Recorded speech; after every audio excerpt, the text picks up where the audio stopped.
Delhi blast के आतंकी डॉक्टरों की पनाहगार बनी फरीदाबाद की अल फलाह यूनिवर्सिटी पर अब ईडी का शिकंजा कस चुका है, जिसके बाद हर एक लिंक की बेहद बारीकी से इन्वेस्टिगेशन की जा रही। यूनिवर्सिटी प्रशासन पर आतंकवाद को बढ़ावा देने के आरोप हैं। मुस्लिम बहुल गांव दौहज में बनी अल फलाह यूनिवर्सिटी पर आतंकवाद को बढ़ावा देने का आरोप इसलिए भी सच के बेहद करीब लगता है क्योंकि यूनिवर्सिटी के 3 डॉक्टर मुजम्मिल शकील, डॉक्टर शाहीन सईद और डॉक्टर उमर नबी दिल्ली धमाके में शामिल थे। इतना ही नहीं, कई और विवादित बैकग्राउंड वाले फैकल्टी की भर्ती भी यूनिवर्सिटी में की गई। डॉक्टर निसार उल हसन, जो मेडिसिन डिपार्टमेंट में प्रोफेसर थे, इन्हें 2023 में जम्मू कश्मीर में एलजी ने टेरर लिंक्स के लिए बर्खास्त किया था, लेकिन उसके बाद भी बिना किसी परेशानी के डॉक्टर निसार की भर्ती अल फलाह में हो गई। जांच एजेंसियों ने खुलासा किया है कि यूनिवर्सिटी की फैकल्टी के कई नाम पहले ही विवादित एनजीओ या इस्लामिक एजुकेशनल नेटवर्क से जुड़े हैं। डॉक्टर उमर नबी को जम्मू कश्मीर से रेडिकलाइजेशन के लिए निकाला गया था, फिर भी अल फलाह ने उमर को पनाह दी। वहीं यूनिवर्सिटी में डिफेंस, बायोकेमिकल रिसर्च या एक्सप्लोजिव से जुड़ा कंटेंट किसी कोर्स में नहीं है, फिर भी उसकी लैब में अमोनियम नाइट्रेट का मिलना शक को सबूत की शक्ल दे रहा है। इतना ही नहीं, जांच में सामने आया कि यूनिवर्सिटी को अरब देशों से सालाना फंडिंग होती रही है। विदेशी फंडरेजर साल में एक बार कैंपस आते हैं। आरोप है कि कैंपस में इस्लामिक स्टूडेंट्स के ग्रुप भी एक्टिव हैं। ये धार्मिक सेमिनार आयोजित करते हैं। सेमिनारों में स्पीकर्स इस्लामिक स्टडीज पर होते हैं। बता दें कि चेयरमैन जवाद ने सबसे पहले मध्य प्रदेश के महू में अल फलाह इन्वेस्टमेंट कंपनी नाम से कारोबार शुरू किया था। मुनाफे का लालच देकर लोगों से निवेश कराया, फिर साल 2001 में लोगों का पैसा हड़प कर परिवार समेत दिल्ली भागाया और फिर हरियाणा में कुछ नेताओं से संबंध बनाकर 2019 में फरीदाबाद में अल फलाह यूनिवर्सिटी की शुरुआत की। उसी आधार पर लाखों की फंडिंग मिली। अब जब यूनिवर्सिटी की फंडिंग की जाँच की जा रही है तो खुलासा हुआ है कि अल फलाह ने यूजीसी मान्यता और NAAC रेटिंग को लेकर झूठे दावे किए और विदेशों से फंडिंग के जरिए 2018 से 2025 के बीच 415.10 करोड़ की कमाई की, जिसे ईडी प्रोसीड्स ऑफ क्राइम मान रही है। लेकिन ये पैसा कहां गया, यूनिवर्सिटी के अलावा किन सही गलत कामों में पैसे का इस्तेमाल किया गया, इसकी जानकारी नहीं मिल सकी। जांच एजेंसी का कहना है कि जवाद के पास और भी दागी संपत्ति या रकम हो सकती है, जिसका पता लगाया जाना बाकी है। यानी 415 करोड़ तो सिर्फ शुरुआती आंकड़ा है। जांच आगे बढ़ने पर और भी बड़ी रकम और संपत्तियों का खुलासा हो सकता है। दूसरी तरफ अल फलाह यूनिवर्सिटी में काम करने या पढ़ाई करने वाले 10 लोग लापता हैं। इनसे संपर्क नहीं हो पा रहा।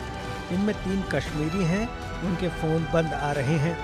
जम्मू कश्मीर और हरियाणा पुलिस इनकी तलाश में जुटी है। वहीं Lal Qila car blast case में मुख्य आरोपियों के अल फलाह यूनिवर्सिटी से कनेक्शन मिलने के बाद कैंपस जांच केंद्र में बदल गया है।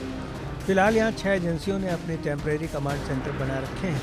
इनमें NIA, Delhi police special cell, Uttar Pradesh ATS, Jammu Kashmir police और फरीदाबाद क्राइम ब्रांच के साथ साथ ईडी की टीम मौजूद है।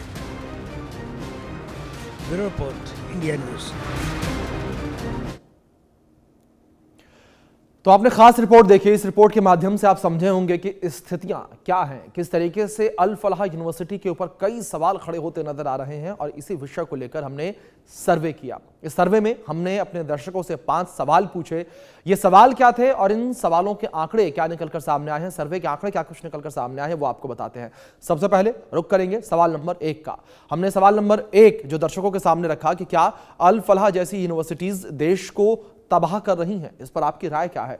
हमने दर्शकों की राय इस पर जाननी चाहिए। तो जो लोगों की राय निकलकर सामने आई वो हैरान करने वाली है। यानी कि लोगों का यहां मानना है कि ये देश को तबाह कर रही है यूनिवर्सिटी। 82% लोगों ने हाँ कहा, 8% लोगों ने नहीं कहा है, 10% लोगों ने कहा कि इस विषय पर कुछ कहा नहीं जा सकता। लेकिन आप 82% पर गौर करिए। 82% लोगों का मानना कि ऐसी यूनिवर्सिटीज देश को तबाह कर रही हैं। आगे बढ़ते हैं, बात करेंगे सर्वे में पूछे गए सवाल नंबर 2 के बारे में।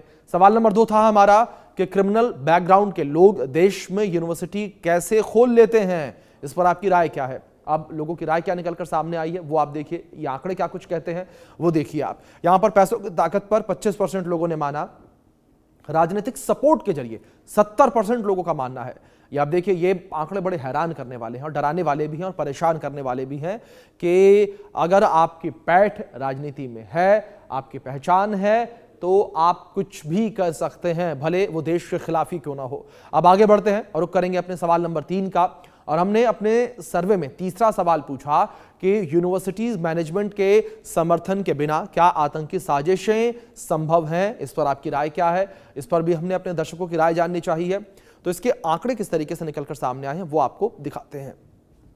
43% लोगों ने हाँ कहा, 50% लोगों ने नहीं कहा और 7% लोगों ने कहा कि इस विषय पर कुछ कहा नहीं जा सकता है। तो कुछ इस तरीके से ये पूरे आंकड़े जो हैं वो निकलकर सामने आए हैं।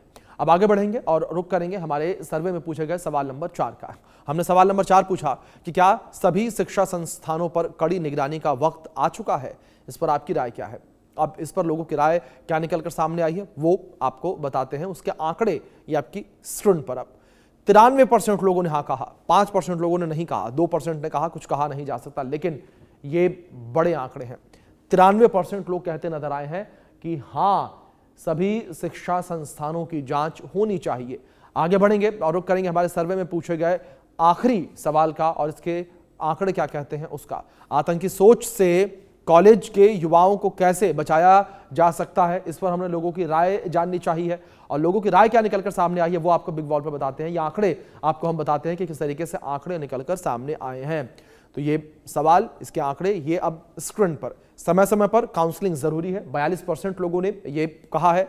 कॉलेज और परिवार के बीच संवाद जरूरी, 48% लोगों का मानना है। 10% लोगों ने कहा कि कुछ कहा नहीं जा सकता इस विषय पर। लेकिन ये गंभीर सवाल है, गंभीर स्थिति भी है, क्योंकि जिस तरीके से लगातार आतंकी कनेक्शन निकलकर सामने आया अल फलाह यूनिवर्सिटी का, वो अपने आप में हर किसी को हैरान कर रहा है। दूसरी ओर आरोप को लेकर बात करें, आतंकी कनेक्शन और संदिग्ध गतिविधियां हैं। अल फलाह यूनिवर्सिटी के आरोपों को लेकर हम बात कर रहे हैं।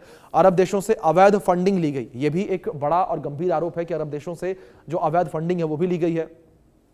फर्जी नैक एक्रेडिटेशन और ग्रेडिंग का दावा जो है वो भी किया गया। एक नैक सर्टिफिकेट यूनिवर्सिटीज को मिलता है और उसके आधार पर जो है ये देखा जाता है कि यूनिवर्सिटी कितनी बेहतर है, और नैक का जो NACC का जो सर्टिफिकेट है वो भी अवैध